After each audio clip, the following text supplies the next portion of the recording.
Hi, I'm Matt. We're here at Comic-Con. I'm here with the cast of Middleman. If you guys want to just introduce yourselves and say your role in this. Hi, I'm Natalie Morales. I played Wendy Watson.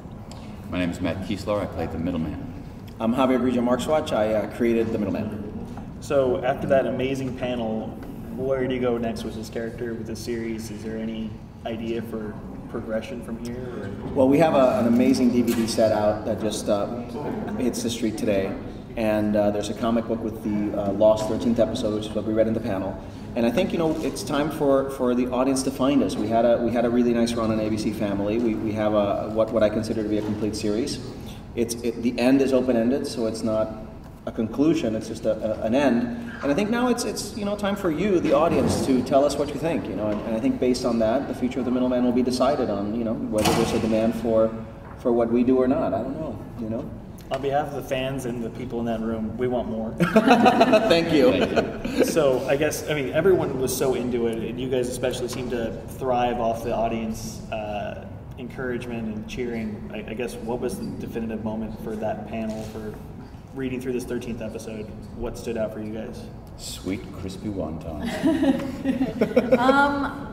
God, I don't know that I can narrow it down. It's kind of a whole experience that I can't even describe to you and can never be repeated. You know what I mean? Like, it was really awesome to get to share that with the fans, and it's sort of a personal thing for us to read through an episode and not have it like professionally produced. It's kind of like our little behind the scenes, and to get to include everybody in that and see how they laugh and how their reactions are is really great. So because the read through is part of our production. We would get together during a lunch. Well, an episode was in prep, another one was shooting, and they would take their lunchtime off, and we would all get upstairs and read through the script. So we've done 12 of these with the show, and it was always just something that we did to kind of get each other up to speed and see where the laughs landed and all that. So it's true. It's sort of like a very sort of inside thing, and to be able to share it with a room that big was kind of like, whoa.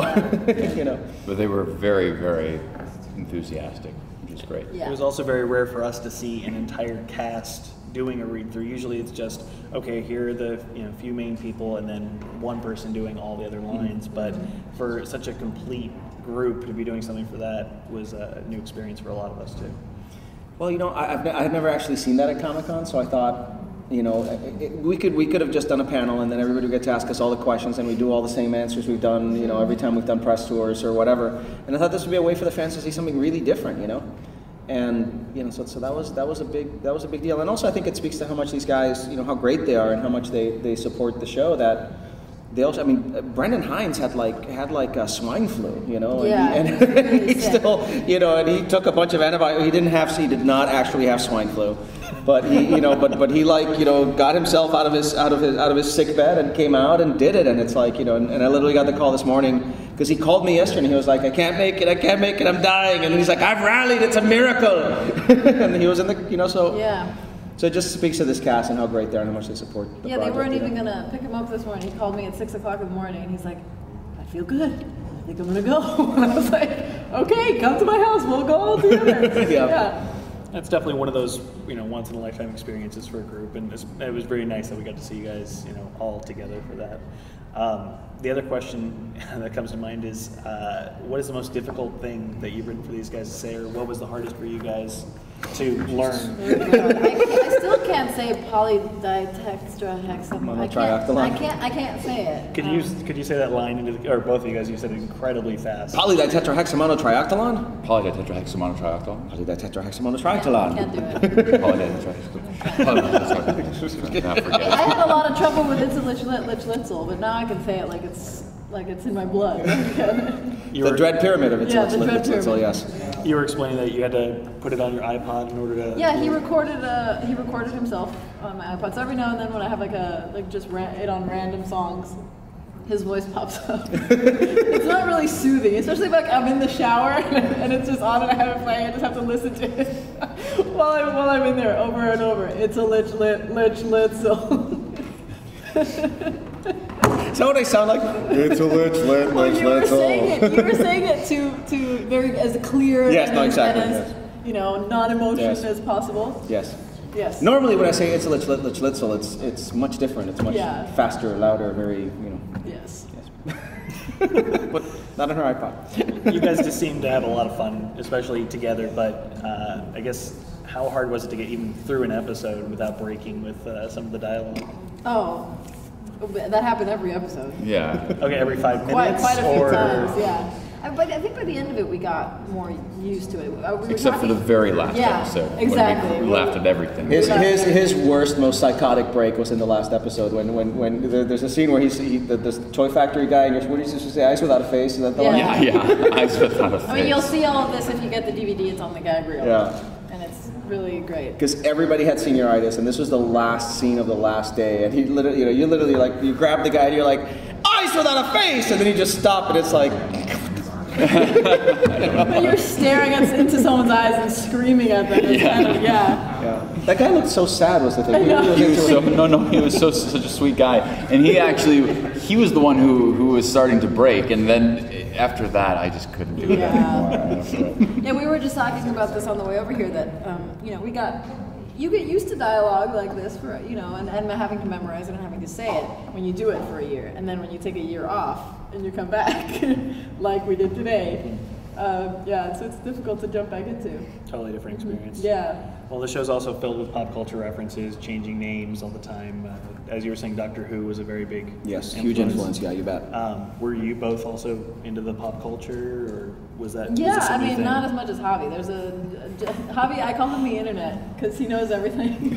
Yeah, he's an encyclopedia. He knows absolutely everything. Not nearly as much as him, but yeah, a lot of the stuff we were like, yes, like Ghostbusters or Indiana Jones, or stuff like that we loved, sort of those inside jokes that we had. And Matt, what about you? Yeah, in fact, Dune was a good one. Yeah, Dune was a good one for me. That was very nice. I actually, a lot of the time, I would either get the reference from Javi if I didn't know it already, or I would look it up on the internet, and it was amazing how much I got a window into Javi's soul. Yeah. Dude, I'm broken up that we didn't see the Fade Routher girl this year. Oh, me too. So we were doing autographs last year, right? And this girl shows up in the Narciso Rodriguez #6 Tricia Helfer gown from Battlestar, right? And the red one, the red dress from Battlestar. Yeah. And she and she comes in, and I'm like, hi, welcome to the Middleman booth. And she's like, and then she literally just does that to me. Goes up to Matt, and she's like, can I have my picture taken with you? And Matt's like, sure. And she literally came around the booth. Put her arms around Matt.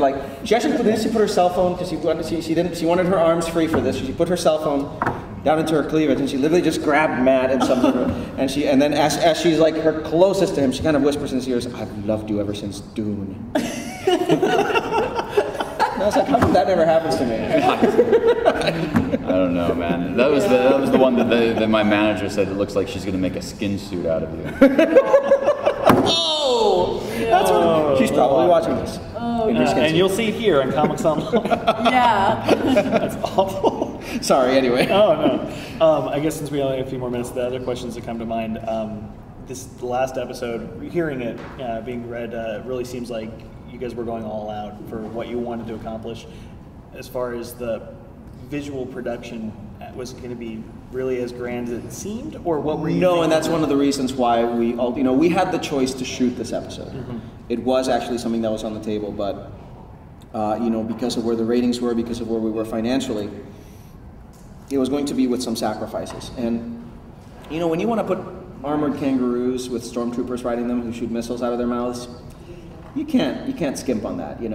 So we really felt that part of the decision was this ending was so grand that we really felt that the option to actually do this as a comic book, and for ABC Family, they supported the comic book, they sponsored the comic book and all that, to not have to make a sacrifice in terms of how to present this in its best, most visually sort of way, really freed me to write something, along with Hans Beimler, that really had a lot more visual pop to it. And there were a lot of references to Wendy's father, and it seemed like he would have been involved with the Middleman. We didn't actually get any information about him in the final episode. Can you spoil what you were thinking with that? Absolutely. Wendy's father was a middleman who,